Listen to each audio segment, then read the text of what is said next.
तो दोस्तों शुरू करते हैं आज की इंफ्रा न्यूज। पहली खबर जो आ रही है वो है तेलंगाना स्टेट ट्रांसपोर्ट कॉर्पोरेशन से, जिन्होंने प्लान किया है कि वो जल्द ही उनके स्टेट के सारे मेजर सिटीज के अंदर बसेस चलेंगे इलेक्ट्रिक वाली। और यहाँ पे इन्होंने बड़ा डिसीजन ये लिया है कि जो उनकी बसेस है वो 100% इलेक्ट्रिक कर दी जाएगी आने वाले कुछ सालों में। तो दोस्तों यहाँ पर ईवी बसेस जो है फिलहाल आप जानते हो सिटीज के अंदर तो चलती ही है, लेकिन लॉन्ग रूट्स पर भी कुछ स्टेट्स ने इन बसेस को चलाना शुरू कर दिया है। महाराष्ट्र का जो स्टेट ट्रांसपोर्ट डिपार्टमेंट है वो भी अब इलेक्ट्रिक बसेस को लॉन्ग रूट पे चलाता है। तो सिमिलरली ये चाहते हैं कि उनके जितनी हो सके उतने बसेस ईवी हो, शहरों में तो पूरी हो। 1000 बसेस जो है वो हैदराबाद के अंदर में इंट्रोड्यूस करेंगे, जहां पर इन बसेस के जरिए वो कार्बन फुटप्रिंट के साथ साथ उनकी एनर्जी कॉस्ट को भी कम करेंगे जो बसेस चलाने में आती है। अगली खबर दोस्तों जो आ रही है वो है फिर से तेलंगाना से, जिन्होंने एक बहुत एम्बिशियस टारगेट रखा है फॉर रिन्यूएबल एनर्जी प्रोडक्शन, और ये टारगेट है 20,000 मेगावाट्स का बाय 2030। करेंटली तेलंगाना की कैपेसिटी रिन्यूएबल में 11,399 मेगावाट्स की है, तो ऑब्वियसली तकरीबन डबल का कैपेसिटी करने का इन्होंने डिसीजन लिया है 2030 तक का। यहाँ पर बाकी भी एनर्जी सोर्सेस हैं इनके पास में, हाइड्रो पावर वगैरह, डिस्ट्रीब्यूटेड रिन्यूएबल एनर्जी। तो ये जो मैं बोल रहा हूँ एडिशनल रिन्यूएबल एनर्जी, ये सिर्फ सोलर वगैरह से नहीं होगी, मल्टीपल यहाँ पर वो यूज करेंगे प्रोजेक्ट्स। और साथ साथ हाइड्रोजन टेक्नोलॉजी के ऊपर भी कंसिडरेशन किया जा रहा है कि क्या प्रोजेक्ट्स वो इंप्लीमेंट कर सकते हैं ताकि बिजली बनाने में आसानी हो।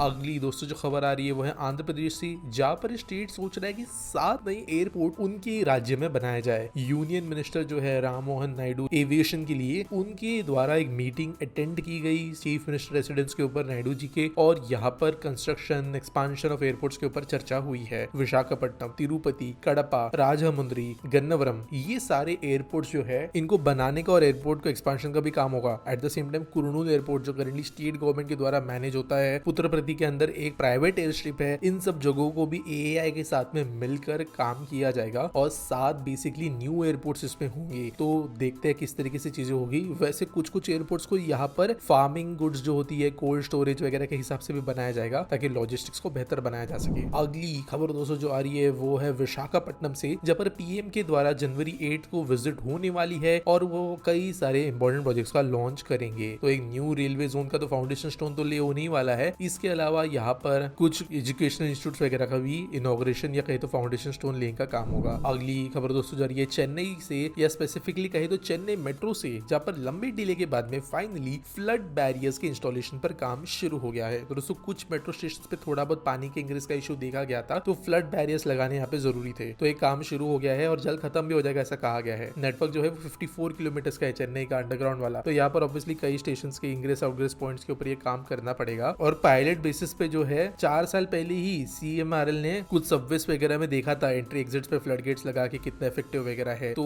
होपफुली तो लंबे समय तक ये प्लान डिलेड चल रहा था, लेकिन अभी जो है इसको फाइनल अप्रूवल वगैरह मिल गया है, तो मेजर एंट्री एग्जिट्स के ऊपर अब फ्लड बैरियर्स लगाए जाएंगे, स्पेशली उन स्टेशन पर जहाँ पर रेन वाटर घुसने की संभावना होती है। Annanagar east, Annanagar town, government estate, Chennai central, Tondiarpet, 1000 lights वगैरह वगैरह। अगली खबर दोस्तों जारी वो है तमिलनाडु से, जहाँ पर सेंटर ने सैंक्शन किया है 150 करोड़ रुपया for various road projects across country. तो दोस्तों नितिन गडकरी जी ने अनाउंस किए ये सारे प्रोजेक्ट्स, और तेलंगाना के सोशियो इकोनॉमिक ग्रोथ के लिए प्रोजेक्ट जरूर होंगे। बात करें की प्रोजेक्ट्स की, तो अब स्ट्रेंथनिंग और वाइडनिंग होने वाला है स्टेट हाईवे 20 का। इसके अलावा ये हाईवे जो है इसका कुछ सेक्शन जो है वो ड्यूल लेन में कन्वर्ट किया जाएगा। इसके अलावा कुछ और रोड इंफ्रास्ट्रक्चर प्रोजेक्ट्स भी है जिसको यहाँ पर अप्रूवल मिला है। अगली खबर दोस्तों और ये तमिलनाडु से, जिन्होंने 2 आइकॉनिक मॉन्यूमेंटल पब्लिक प्रोजेक्ट जो है लोगों के लिए ओपन अप कर दिए हैं। तो यहाँ पर सबसे इंपॉर्टेंट प्रोजेक्ट जो है वो एक न्यू ग्लास ब्रिज है जो विवेकानंदा मेमोरियल और तिरुवल्लर स्टैचू को कनेक्ट करता है कन्याकुमारी में। तो ऑब्वियसली ये टूरिस्ट स्पॉट है, ग्लास ब्रिजेस जो है काफी हद तक लोग देखने को आते हैं, तो कन्याकुमारी में ऑलरेडी टूरिस्ट फ्लो ज्यादा है, तो ये लोगों को और अट्रैक्ट करेगा। दूसरा जो है वो एक बो स्ट्रिंग शेप्ड ब्रिज है जो इसी जगह पे बनाया गया है, जो कि बर्ड आई व्यू देगा विवेकानंद मेमोरियल का और पैनोरामिक व्यू देगा बाकी सराउंडिंग्स का। तो देखते हैं लोग इसको रिस्पॉन्ड कैसे करेंगे। अगली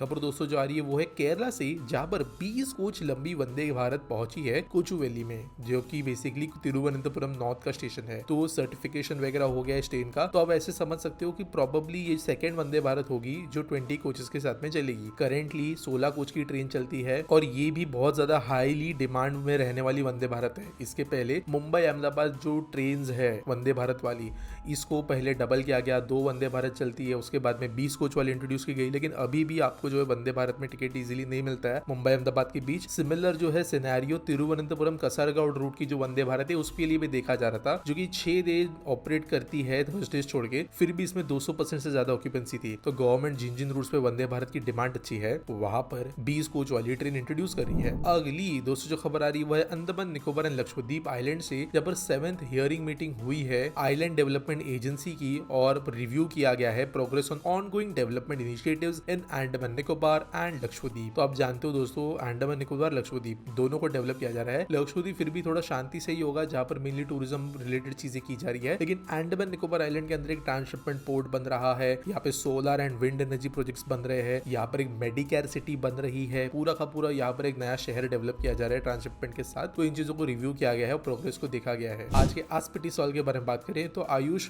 गौरी इनक्रेडिबल पूछते हैं, why metro project is moving at a very small pace across the country apart from Delhi. तो देखो यार, यहाँ पे कहीं ना कहीं पे बहुत गलत हो जाएगा ये कहना कि देश के बाकी मेट्रो प्रोजेक्ट स्नेल पेस पे चल रहे हैं। यूपी के अंदर जो कानपुर मेट्रो है, जो आगरा मेट्रो है, ये रिकॉर्ड स्पीड में बनी है, दिल्ली से भी ज्यादा तेज। इसके अलावा पुणे मेट्रो जो है, इसने यूपी के मेट्रो के रिकॉर्ड तोड़े हैं, जिन्होंने 2.5 साल के अंदर ही जो है ऑलमोस्ट पूरी मेट्रो बना दी। लॉकडाउन में इसका काम शुरू हुआ था। इसके अलावा कुछ मेट्रो सिस्टम्स ऐसे हैं जिनका काम अभी रिसेंटली शुरू हुआ है, लेकिन अभी इन्होंने पेस पकड़ लिया। जैसे मुंबई मेट्रो के कुछ प्रोजेक्ट्स थोड़े ढीले चल रहे थे 1.5 साल, लेकिन अब तेजी से हो गए हैं। मेट्रो लाइन 3 की अगर बात करें तो अगर 1.5 साल का छोड़ दे मुंबई में, तो वो भी अंडरग्राउंड लाइन होने के हिसाब से बहुत तेजी से प्रोग्रेस हुई है। At the same time Chennai metro का प्रोग्रेस बहुत अच्छा है। बेंगलुरु मेट्रो बन चुकी है, लेकिन ट्रेन के कुछ इश्यूज है। तो ये बहुत नैरो पर्सपेक्टिव है, बिना रिसर्च किए अगर आप बोलते हो कि दिल्ली के अलावा कहीं पर भी स्नेल पेस में काम चल रहा है, तो ये पूरी तरीके से गलत है। इनफैक्ट ज्यादातर मेट्रोज आज के डेट में डीएमआरसी से ज्यादा स्पीड में बन रही है। हाँ, लेकिन कई प्रोजेक्ट्स है, दिल्ली मेट्रो, मध्य प्रदेश के मेट्रोज, जयपुर मेट्रो का फेज 2 जो है, ये सब का एक्सपांशन स्लोली हो रहा है, जिसको तेजी लाने की जरूरत है। और अभी हम मे बी चाइना से ना कम्पीट करें हर एक मेट्रो के हिसाब से, लेकिन दुनिया में सेकंड नंबर पे बहुत सारी लाइंस के अंदर हम चाइना के बाद में ही आ रहे हैं in terms of speed of metro construction. कोई दूसरा देश हमसे आगे नहीं है चाइना के अलावा। और कुछ पर्टिकुलर मेट्रोज जो मैंने पहली बात की, पुणे, कानपुर, आगरा, ये तो चाइना से भी कम्पिटेटिव है। उम्मीद करता हूं आपको सवाल का जवाब मिल गया होगा। आपके पास कोई सवाल है, आप कमेंट सेक्शन में मुझे पूछ सकते हो। अगर कोई न्यूज सबमिट करने के लिए है तो आपको डिस्क्रिप्शन में लिंक मिल जाएगी, और मिलेंगे अगले वीडियो में।